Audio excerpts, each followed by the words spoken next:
Currently, I could say in my own analysis, the level of democracy in Africa is fragile. That's why you notice that immediately after an election, you talk of the next election. And there's entire preoccupation with winning an election and preparing for the next election. And there are a number of things which is driving this. One of them is that politics has become a livelihood. I compare it to a fish in a lake. There are people outside the political office. To them, is like pulling out a tilapia fish or a mpota out of a lake. So it becomes such. So that's why immediately after the next election, it's done. It has now led to other things that have distorted and infected negatively democracy. Commercialization of politics. It has become like a business. We now have political merchants. I think that is a phenomenon that needs to be addressed. The second challenge is we haven't yet learned the concept of multipartyism in the African context. Me, I understand this from where we come from. We came up from a feudal systems. Even in our own homes, fathers make laws for the other members of a family. He will say, I want everybody to be at home by 7:30. But for him, he will arrive at 11, staggering and drunk. And everybody else must open a door for him. So the concept of democracy, the concept of democratic governance, the culture hasn't yet developed and grown. And that's why you see a lot of this messed up process. Look at in Kenya, alliances are coming up. People don't stop politicking.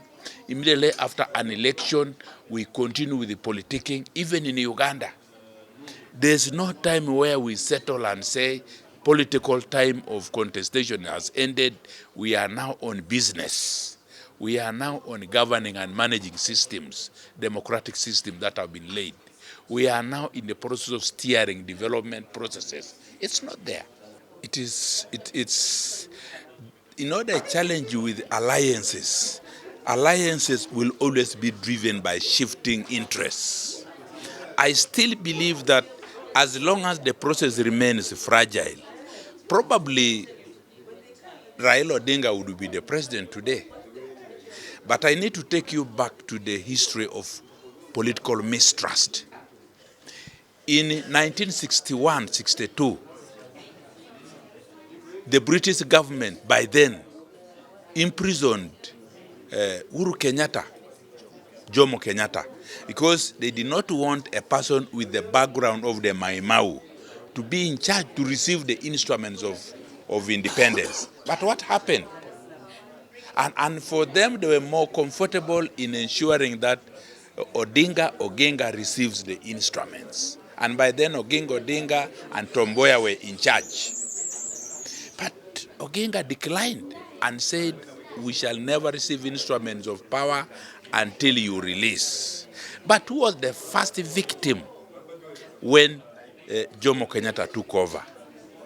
It was Tomboya, it was Odinga, and that was the beginning of deepened political mistrust. And from then on, you always see that the Odinga family are the kingmakers, and they never become kings. And that thing has widened the political spectrum. And now it has become more complicated with the creation of alliances. Now expect a new alliance probably in the next few years.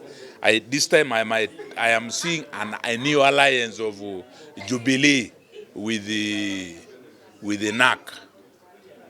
This time, if I use individuals, I expect now to see the alliance of Uhuru with the Kenyatta, Uhuru with the Raila, and the jilted vice president, probably this time again uniting with the jilted Mudavadi on the other side, trying to build their own alliance to push. So that is the challenge with the alliances, because you will never satisfy all interests, and there will always be shifting interests and shadows. Let me tell you, the same mistake Moi made is probably the mistake Museveni is today making. What am I trying to say here? That's why the alliance phenomenon is on. What happened in Kenya, whenever somebody rose up, the Moi government could persecute, could harass, and that person is treated as a champion in his area.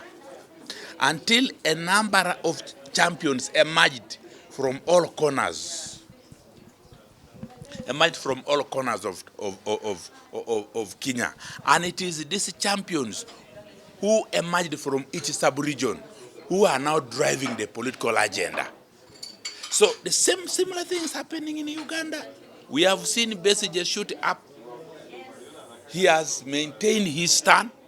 Now we are seeing Bobi Wine coming up. He's attacked. Tomorrow another one will shoot up. If we get about 7 of them or 8, definitely that will be an alliance of the powerful. People who control zones, who are kings in their own specific areas. So that's why Kenya is so interesting. So no single party in Kenya can claim to be able to win an election, because in each region, sub-region, there is a champion who controls, who has the base, who has built a political base. And it is that leader who negotiates and builds an alliance with others in order to continue surviving politically and be able to have a cake. So that's why the Kenyan politics, and that's why we shall end. Moi precipitated and created the champions. Today Museveni is exactly doing the same thing. The same methods he used to prop up Besigye is now what is going to happen. Now already we are seeing how many of them. Look, if Zake survived, he's already political. Actually, political persecution is like a baptism. So I think this is what I am seeing. We might altogether, it depends on which alliance is built and how strong it is. The stronger the alliance, the better. And you will see always key actors and players, the same actors shifting allegiance and creating different formations. Today it is Jubilee. Tomorrow you might get a new name. You know, alliances should be based on strength. If you look at the Ugandan alliances, it is alliances of the weak. Are you seeing that? In Kenya, it's a different story. Why did they agree? People have never interrogated that. You remember, remember Kenya also, Raila Odinga also declared himself as a people's president. In Uganda, Besigye was the first to declare himself. Why hasn't Besigye's declaration led to some kind of negotiation? And why did the Kenyan one succeed? To me, the reason is simple. The Kenyan one was based on strength. I can tell you, 19 counties resolved to form a people's government, a people's parliament. And what does that mean? That is translated to 133 MPs. And the Constitution of Kenya clearly says if 100 MPs resigned from parliament, then government is dissolved and should be election within 90 days. So you remember when Raila Odinga was sworn in, 133 MPs signed, and they were supposed to declare their resignation about 2 weeks or so later when that was. And that, what would that mean? It means the Kenyan government would collapse and there would be election 90 days. So out of that strength, I'm reliably informed it was Moi that called Uhuru and told him, in the next 90 days, if these people resign, you will not be in government. Accept. And interestingly, their negotiation as we speak now is not based on personal issues. Strongly, it is based on more reforms. That's why in the Kenyan approach, each time they have a strong contestation. Uhuru Kenyatta knew that in the next 90 days he would not be president. And if that happened, he could not stand again because his term would have been deemed ended. In Uganda, it is a different story. Besigye is a lone actor. He garners nearly 95% of opposition strength. His party, I mean, he got 37% votes. If you put the votes of opposition together, it comes to 40. Not so. Because Besigye got 37, the other one, Museveni, got 60 point something. What about the other MPs who are in opposition? About 4%. So that strength cannot become a leverage to push for reforms. That's a different story in Kenya. So I think in Uganda, unless alliances are built around strength, I think for me now, you can imagine Besigye and Bobby Wine can build a strong alliance, for example, and it can be formidable, but not with another weaker one. In Kenya, the alliance is based on strength. What do you come with? You find somebody coming with the entire coastal zone. He's a king there, and he comes to the alliance with that strength. Ruto is a king in the Rift Valley, and he comes with about 90% of the votes. That type of alliance based on strength is what works. In Uganda, it's a different story. So I see Uganda might take longer. And for me, since Museveni is beginning to make a similar mistakes like Moi regrets, that actually Moi says most of the current alliance kingmakers in Kenya were his creation. He persecuted them, he attacked them, he demonized them, and in a way he turned them into political matters, and they became too popular. Now they started controlling and handling their own regions. Museveni is beginning to make a same mistake. Zake now is going to be a king in Mitiana. You can now not joke around with Bobby Wine. He's now a force. Tomorrow, I'm sure he will again target another person in the east, and that one will become another star. When those stars come together, then we shall reach the Kenyan situation. If Raila and Uhuru forge an alliance, I don't see any other group that can beat that alliance.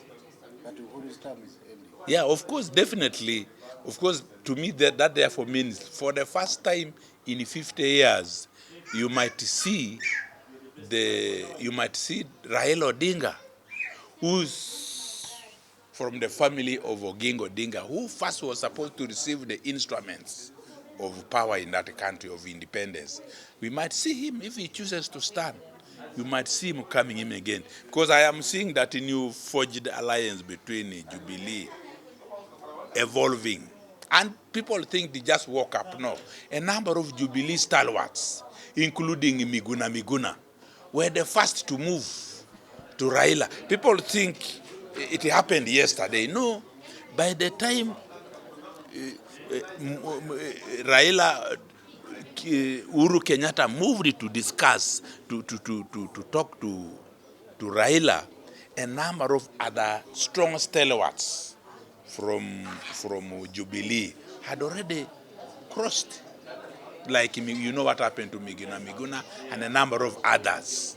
So I see them already forging, like you said correctly. They're already a scheme for 2022. And I'm already seeing them trying to forge an alliance. And if that alliance stands, I don't see the alliance of Ruto and Mudavadi resulting to anything.